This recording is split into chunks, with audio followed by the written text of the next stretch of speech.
لا إله إلا الله محمد رسول الله عليه صلوات الله.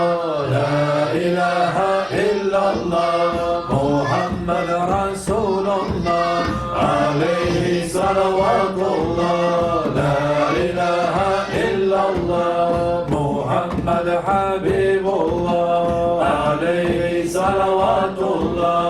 لا إله إلا الله محمد حبيب الله عليه صلوات الله. لا إله إلا الله محمد حبيب الله عليه صلوات الله. لا إله إلا الله محمد نبي الله عليه صلوات الله. لا إله إلا الله محمد نبي الله عليه صلوات الله. لا إله إلا الله محمد نجي الله عليه صلوات الله. لا إله إلا الله محمد نجي الله عليه صلوات الله. لا إله إلا الله محمد صفي الله عليه صلوات الله. لا إله إلا الله محمد صفي الله عليه صلوات الله. لا إله إلا الله محمد شفي الله عليه صلوات الله. لا إله إلا الله محمد شفي الله عليه صلوات الله والسلام. الله الله الله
Hasbunallahu wa ni'mal wakeel.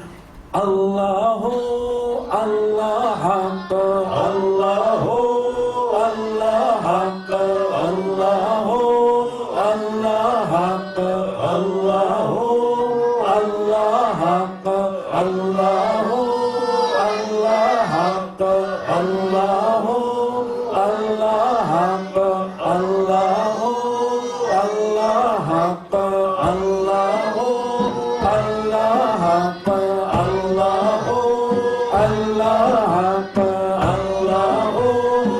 Allah Haqq, Allahu Allah Haqq, Allahu Allah Hayy, Allahu Allah Hayy, Allahu Allah Hayy, Allah Hayy, Ya Qayyum, Allah Hayy, Ya Qayyum, Allah Hayy, Ya Qayyum.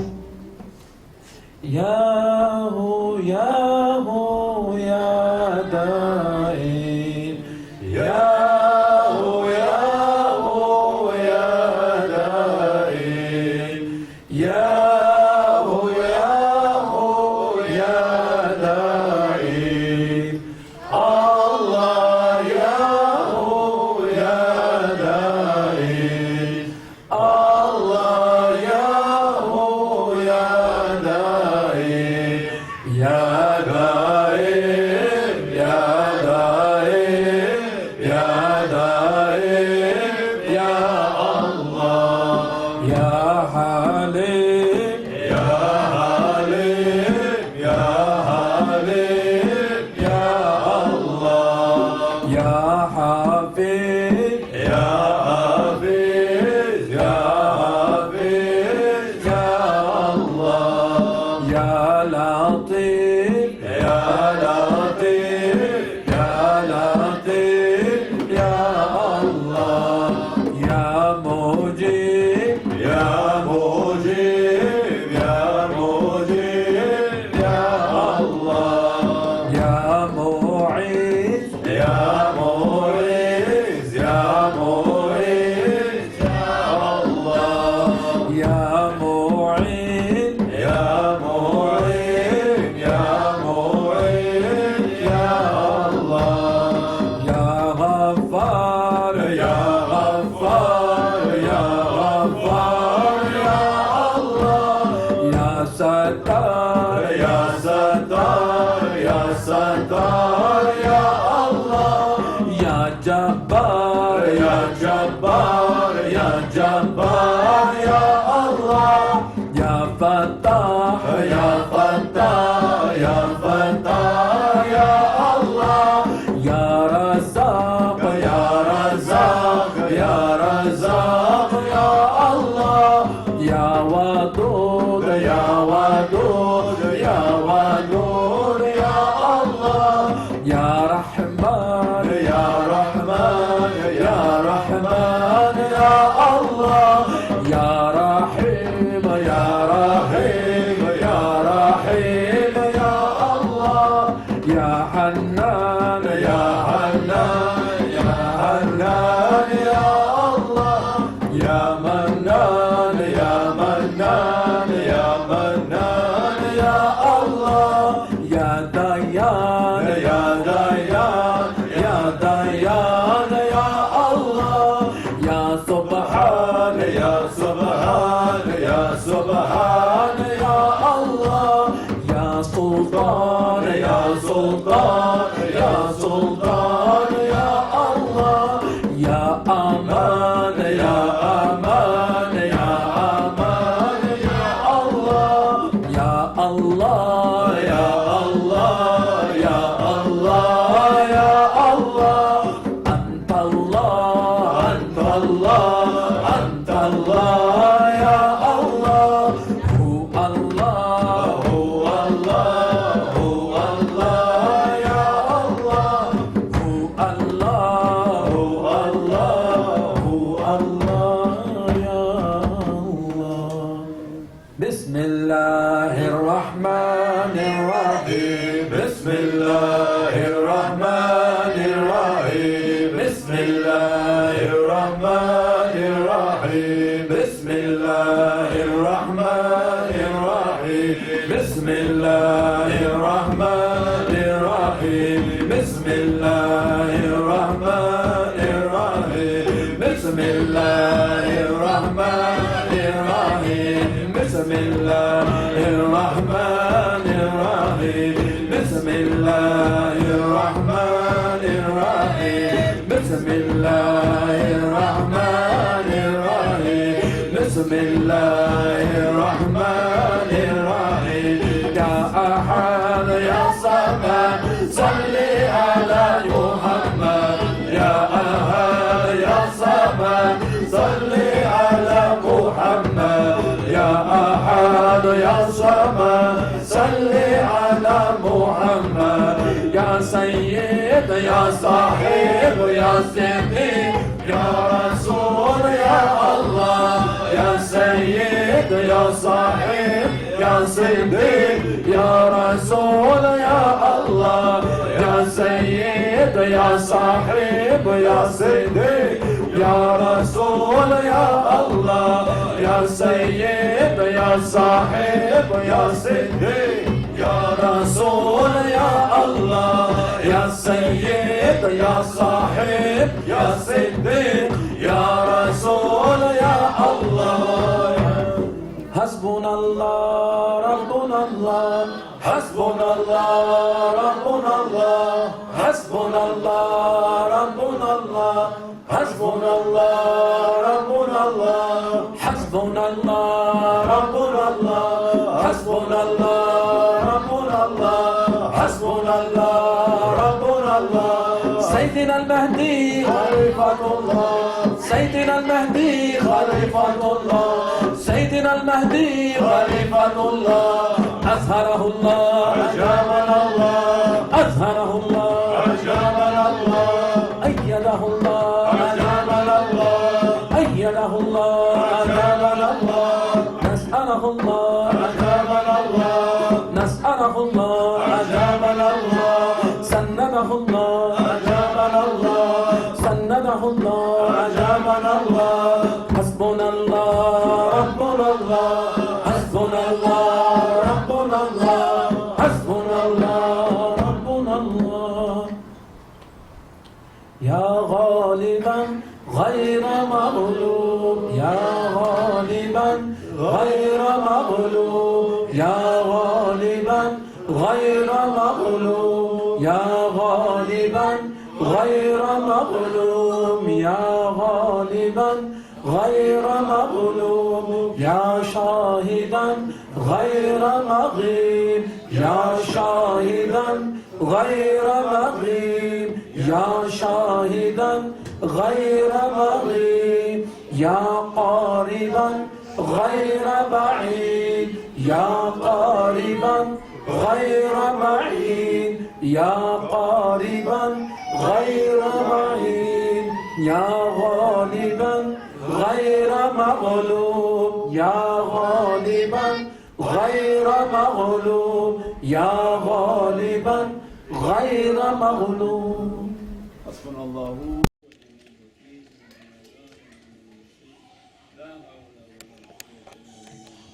على أشرف العالمين سيدنا محمد صلوات على أفضل العالمين سيدنا محمد صلوات على أكمل العالمين سيدنا محمد صلوات صلوات الله تعالى وملائكته والأنبياء ورسوله وجميع خلقه على محمد وعلى آل محمد عليه السلام ورحمة الله تعالى وبركاته. ورضي الله تبارك وتعالى عن سادتنا أصحاب رسول الله أجمعين والتابعين بإحسان وأئمة المجتهدين المعودين والعلماء المتقين والأولياء الصالحين وعم شيخنا في طريقة النقشبندية العالية قدس الله تعالى ومزكية ونور الله تعالى حضرتهم مباركة وعد الله تعالى من بركاتهم وفيوداتهم دائما والحمد لله رب العالمين. الفاتحة.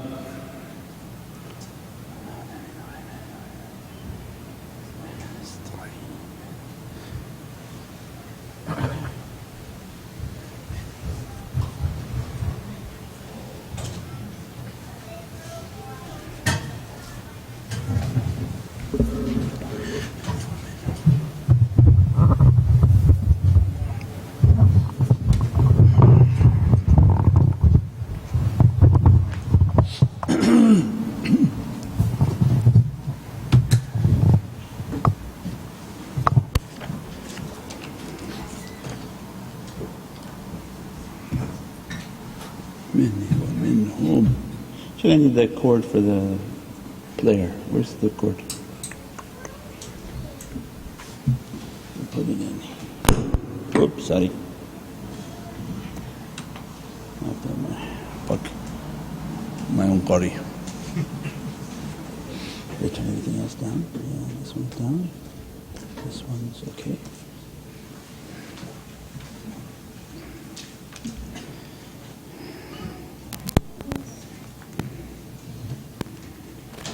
Nobody makes a phone call.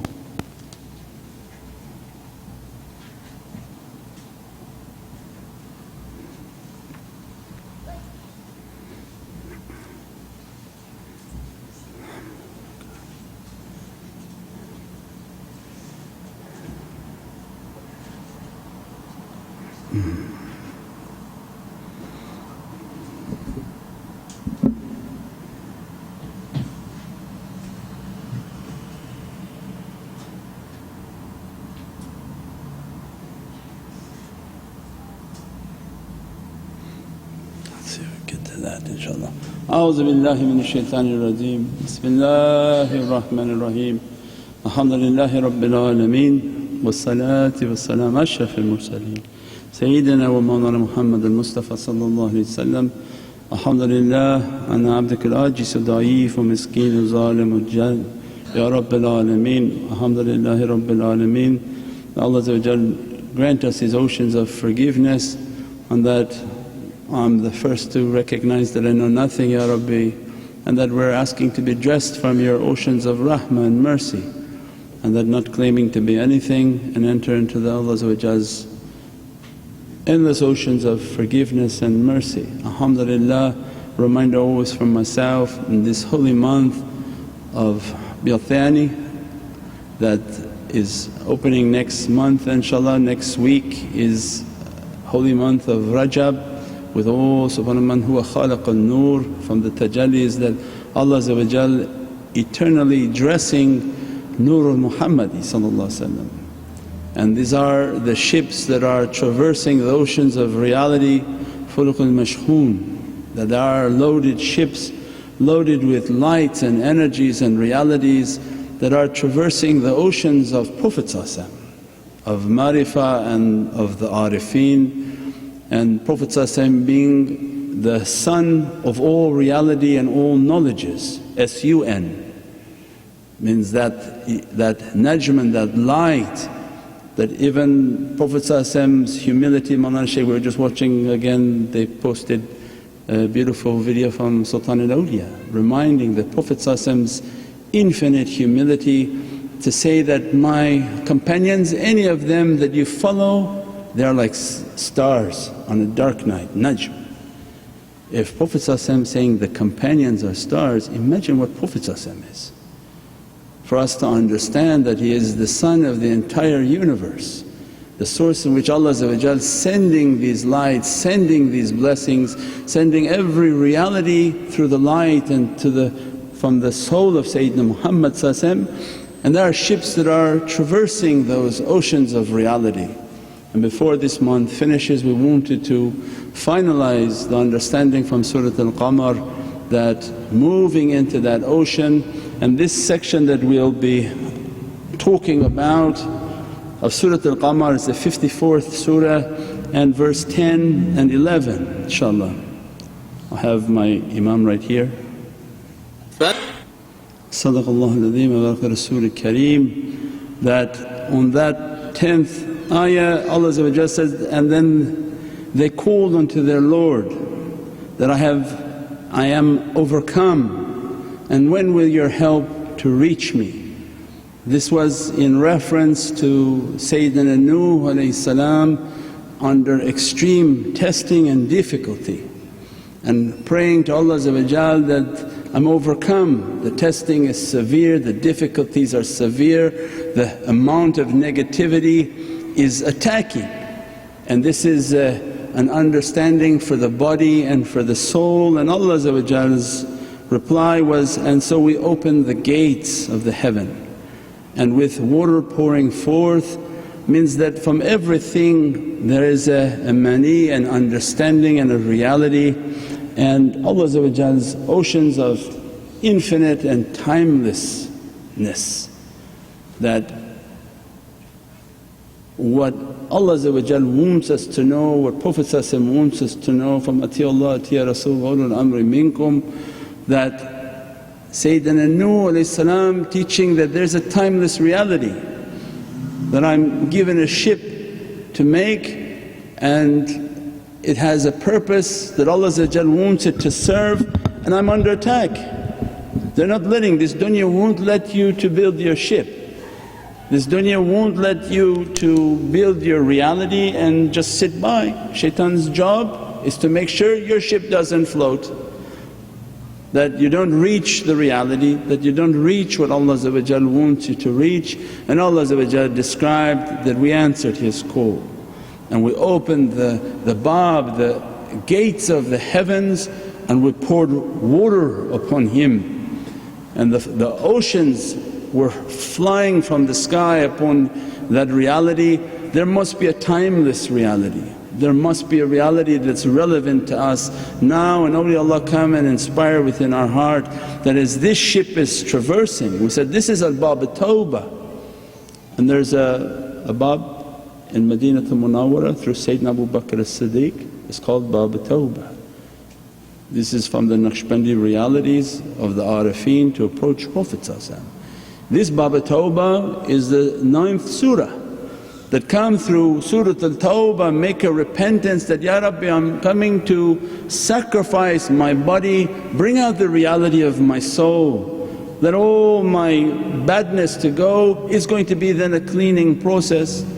Then the 18th surah, enter into the cave, run from shaitan and move towards Rahman, perchance we'll shower you from our mercy.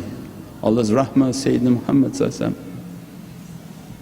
Then 27, open the mulk, where Allah wants to describe, imagine the kingdom I've given to this reality.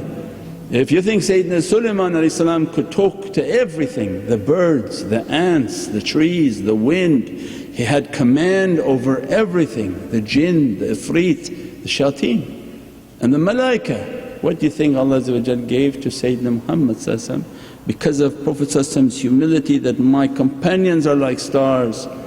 He wanted this reality to be known through Sayyidina Sulaiman, but he's not even a drop in what Allah gave of the mulk as-samawati wal ard to His beloved Rasul Sayyidina Muhammad. But Prophet's humility, don't show it, don't talk about it. It will be known for anybody who makes tafakkur and reads Qur'an, you'll know it. The people of the door know it, the people of understanding know it, the people of tafakkur know it. Then the next surah from 27 is 36, Surah al-Yasin. Means now Allah defining that yes, it is the heart of Sayyidina Muhammad. And then the reality of Surah Al-Yasin, Salamun qawlan min Rabbir Rahim, that you need the salams from that Sifat Ar-Rahim, that every Sifat is like a description of Allah best known through Prophet. Because must dress creation, and the best of every attribute dresses most perfectly Sayyidina Muhammad. You want to know Kareem? You have to look to Prophet. How was Prophet Kareem? Generous in paradise. How was Prophet compassionate? Allah has to give us a humanly example. From my Divinely attributes you won't know compassion unless I khuluqul azim. I send you to one who had magnificent character. He's my mirror of realities. You want to know compassion? Study the life of Prophet from Muslims, not from non-Muslims. You want to know all of these realities of generosity, of love, means all exemplified in the reality of Sayyidina Muhammad. So if you want Salamun qawlan min Rabbir Rahim, you want salams from the one who's mastering Sifat Ar-Rahim, means must be from Prophet the love of Sayyidina Muhammad. And all the way to now qamar, where the qamar is dressing us. That Allah clarifying that you must be on a path of the moon, and the moons only focus on the sun. Their job to focus on Sayyidina Muhammad and never try to take their face away from that reality. Don't let anything… Allah describes these rijalullah wa ibadullah, that neither business nor trade diverts them from that reality, but they were both businessmen and traders. So means they put everything in its place, and their face was always to the face of Sayyidina Muhammad, and they were the complete ahlul sunnah and ahlul Muhammad. That everything that Prophet brought for them, they tried their best to keep it, nearly 100%. And in the last days they say, we only keep 10% of what Prophet brought for us. People even debate whether to have a hat or to turban. But how can you be from ahlul sunnah and have no sunnah?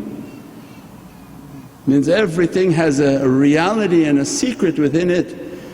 And the qamar is teaching us that come this way, Allah going to whoosh and take away these difficulties. And Sayyidina Nuh gives us an example that you have to keep praying to Allah, Ya Rabbi, I'm overcome with negativity, I'm overcome by difficulty, that everything negative is attracted towards me to stop me from my path, stop me from my way, stop me from your satisfaction. Don't sit and be comfortable to be slaughtered. Don't sit and wait for the slaughtering. The slaughtering is an analogy in the spiritual, that you sit and just let everything fall apart. Don't do anything towards Allah, don't do anything towards Prophet, as if you are a person lying on the tracks waiting for the train to attack you, to destroy you and to take you in a state of disbelief from this world. And they teach, no, you have to struggle. You have to struggle to keep your faith. You have to struggle to keep your way. When everything comes and tells you, it's not popular, say, no, I have to wear my turban. It's not popular, I have to put my beard, I am a Muhammadan. I want everyone to know I'm a Muhammadan, and I want to die as a Muhammadan, and I want the angels to greet me as a Muhammadan. Means everything is a struggle, no doubt. Even coming to the majlis of zikr is going to be a struggle. There's an immense energy, and just to leave your home to get to that energy, every type of difficulty going to come. Every type of difficulty going to come, and Mawlana Shaykh's teaching was always for us that struggle through it, fight through that difficulty. Even if you're noxious and throwing up, try to throw up, wash your face and go to the zikr, because there must be something there that Allah wants to dress you from. Every zikr has its different reality, because think of Allah. Allah says that every moment I have a new tajalli. There's no repeated, Allah is not poor, astaghfirullah, we are poor. Allah rich, Every moment is a new tajalli, is a new colour, is a new emanation, is a new darajat, not anything similar to the darajat before. And every malaika that comes with a new salawat and never repeating an old salawat on Prophet means everything from Allah. When we say Allahu Akbar, Allah's great is beyond our greatness. And what we are missing and what shaitan wants us to miss is that tajalli. So it means everything in our life is to struggle for that. So then that 10th ayah is telling us that, Ya Rabbi, and keep asking, istajibu Ya Rabbi, I'm overcome with difficulty, I'm overcome by negativity. And even these fuluk and these ships, they're filled with all sorts of difficulty because of all the occupants within them. All that accompany them, even their burdens are thrown onto them. And Allah says, don't worry, there's relief.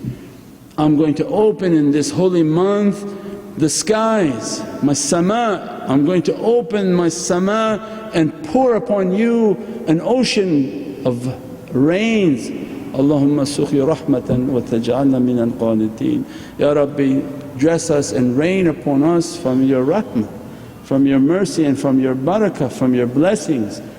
Means there's a flood that came physical, but you have to know also the spiritual. We are of a two-winged reality.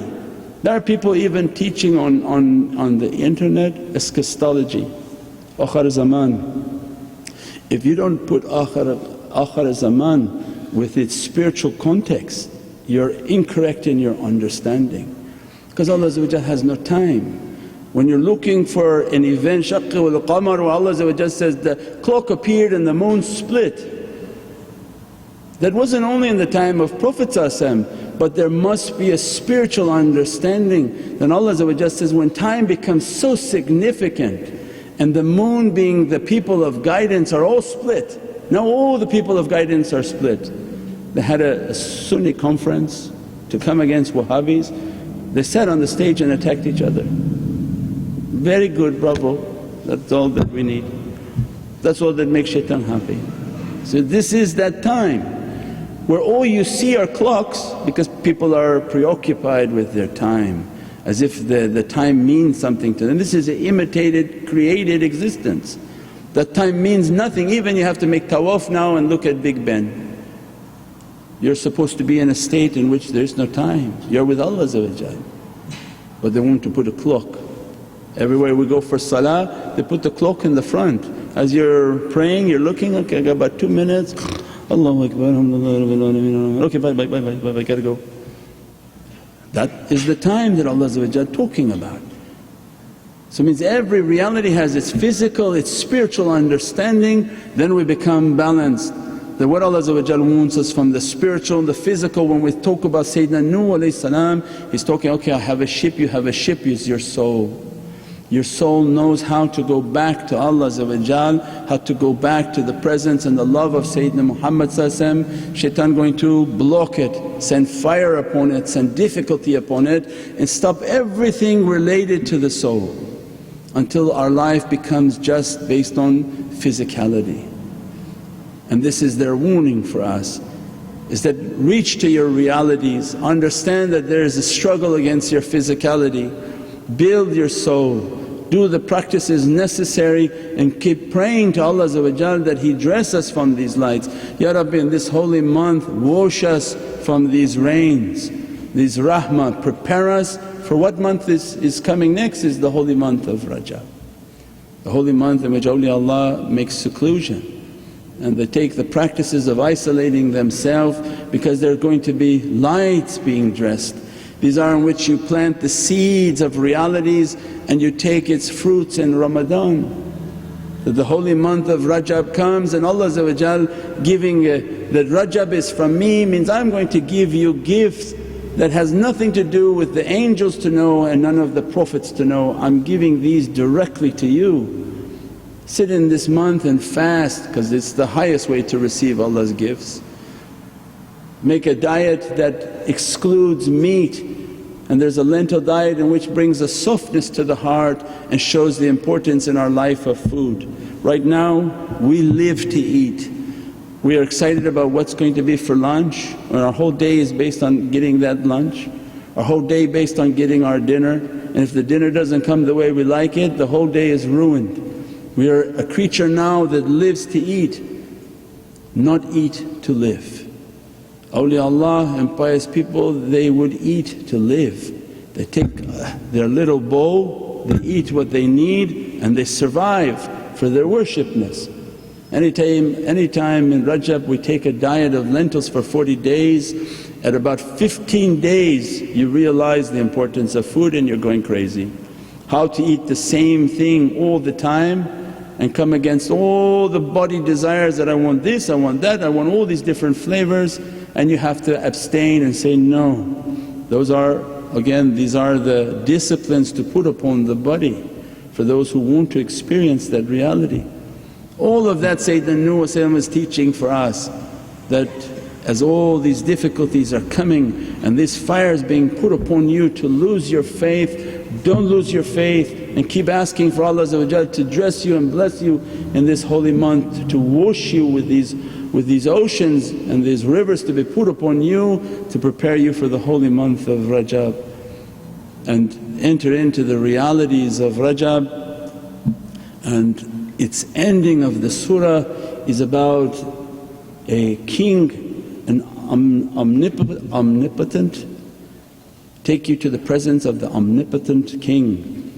Means Malik al-Muqtadir is the king of all realities, and a reminder for ourselves to understand the reality and to talk to people about the reality when they don't understand the darajat of Sayyidina Muhammad that Allah wants to dress us, now take us into a presence that is unimaginable, its power is unimaginable, its dress and reality unimaginable. Then the first thing is to ask somebody is that, what do you think that shaitan has of power? Because they only understand through negativity and not through positivity. As soon as you try to talk about Prophet being present, hadir and nadir means being present and being everywhere. And they don't understand, they say, oh I don't know about that. I say, okay, let's start with the negative because people understand the negative more. Where's shaitan? They say he's everywhere. Shaitans don't die, they don't have an existence in which they die. As soon as they die they come right back to life. And shaitan is everywhere. Nobody doubts that there's not shaitans everywhere, and Allah says, we put a shaitan on everyone to test them. So shaitan is everywhere and shaitan doesn't die. With what izzat shaitan is working with? With what power shaitan is working with? Allah says, bi'izzatillahi wa rasuli wal mu'mineen. Shaitan takes from izzatullah, izzat rasul wa izzat al-mu'mineen. If shaitan taking from their power, then who's more powerful? Allah, His Rasul and the mu'mineen. They have Allah's izzat, they have Allah's direct power. Shaitan only borrows from that energy. So it means the greatness of Sayyidina Muhammad cannot be comprehended, cannot be understood, in which what Allah gave to the light of Prophet and that light is present everywhere, that blessing is present everywhere, and that we're asking to be dressed by that light, blessed by that light, to accompany that light. That the only one who can come against shaitan is that the izzat al-Rasul. By making the durood al-Sharif, by loving Prophet more than we love ourselves, that light and ruhaniyat of Sayyidina Muhammad begins to accompany us. If that light accompanies us, it begins to burn away the shayateen, they can't take that light. We pray that Allah dress us and bless us from these realities and prepare us. Next Friday night inshaAllah I think is opening of Rajab, and Laylatul Raqaib, I don't know if they're going to call it for that night. If Rajab starts Saturday, Laylatul Raqaib will be next Friday. But we see what Mawlana Shaykh is saying, but prepare ourselves for the holy month of Rajab, the holy night of Raqaib, in which the light of Prophet was transferred from his holy father to his holy mother. That is a night in which Allah grants all du'as for the sake of that light and for the sake of the coming of His most beloved وَمَا أَرْسَلْنَاكَ رَحْمَةً لِلْعَالَمِينَ. Well, that is huge. Allah says, I wouldn't have sent that transfer, that light, that blessing, except that it is, and He is alayhi salatu salam, a rahmah from all and rahmah for all of creation, all universes, all of Allah's creation. We pray that Allah give us life to see that night and to see that month and to be dressed by it, blessed by it. We have wazifas and awrads for that month. So inshaAllah anybody who needs them we can send them by PDF and by email inshaAllah. Subhana rabbika rabbil izzati amma yasifoon wa salaamun al mursaleen walhamdulillahi rabbil alameen wa hurmati Muhammad al-Mustafa wa basir Surat al-Fatiha.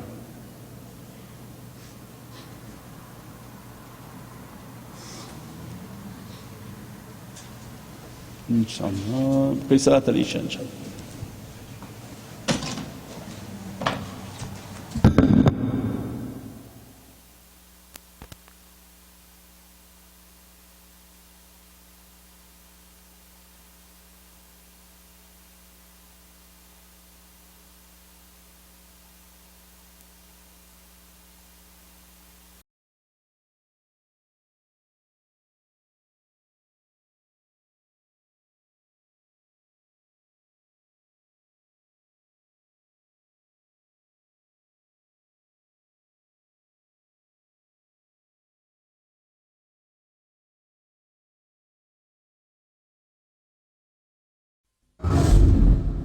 سيدنا النبي سيدنا النبي سيدنا النبي سيدنا النبي